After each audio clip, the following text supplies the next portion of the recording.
I was originally shown how to tune drums like that by an engineer called Ron Neverson, and it was an interesting sound, you know, so I just used it with Elvis. I mean, mainly because it was the only way I'd really ever been shown how to do in the studio. I never realised it was Ron Neverson who clued you into that. A hero of mine. And the funny thing is that you showed me what you were doing, and I carry that forward with quite a few drummers that I work with later on, saying, no, you should do it like this.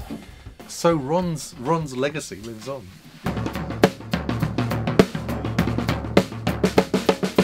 It was all about trying to create something original, and Nick Lowe, who was producing, wanted to have a very noisy drum kit, and I think Pete and I sort of translated that into the sound that's there. It's a very, very high-pitched snare and slightly detuned tom-toms, which gave it that very, you know, that very kind of recognizable, instantly recognizable Elvis Costello sound.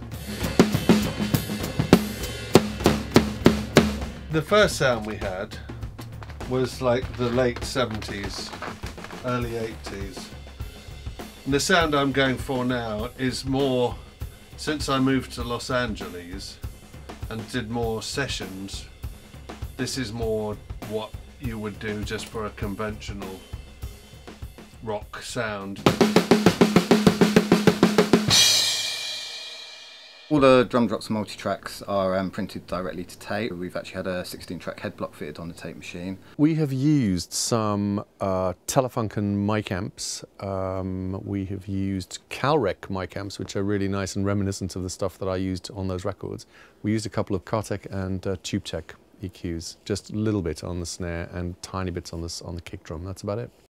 The two things that are my favourite in this room are the Summit compressor and EQs, which I've been using since as long as I can remember, and they're still wonderful. And these Calrec mic pre's with EQ are really gorgeous. They take me back.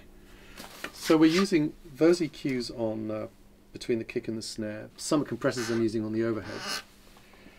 And I've come across these, the EAR EQs, which are Pultec copies, which I haven't ever used before, but they are very, very good. I'm quite taken by those. What else are we playing with? The Distressor compressor. We're using very, very fast compressor on one of the kick mics.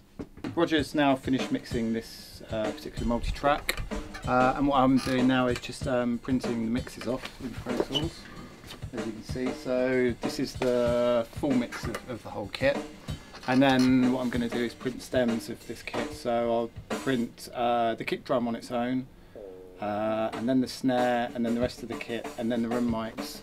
But all with the same processing as the full mix. So the idea being that then you have the mix of the kit spread out over sort of 3 or 4 sub-mixes, which then means you can have the same sound as the full mix but have some flexibility over the levels and the different individual components of the kit.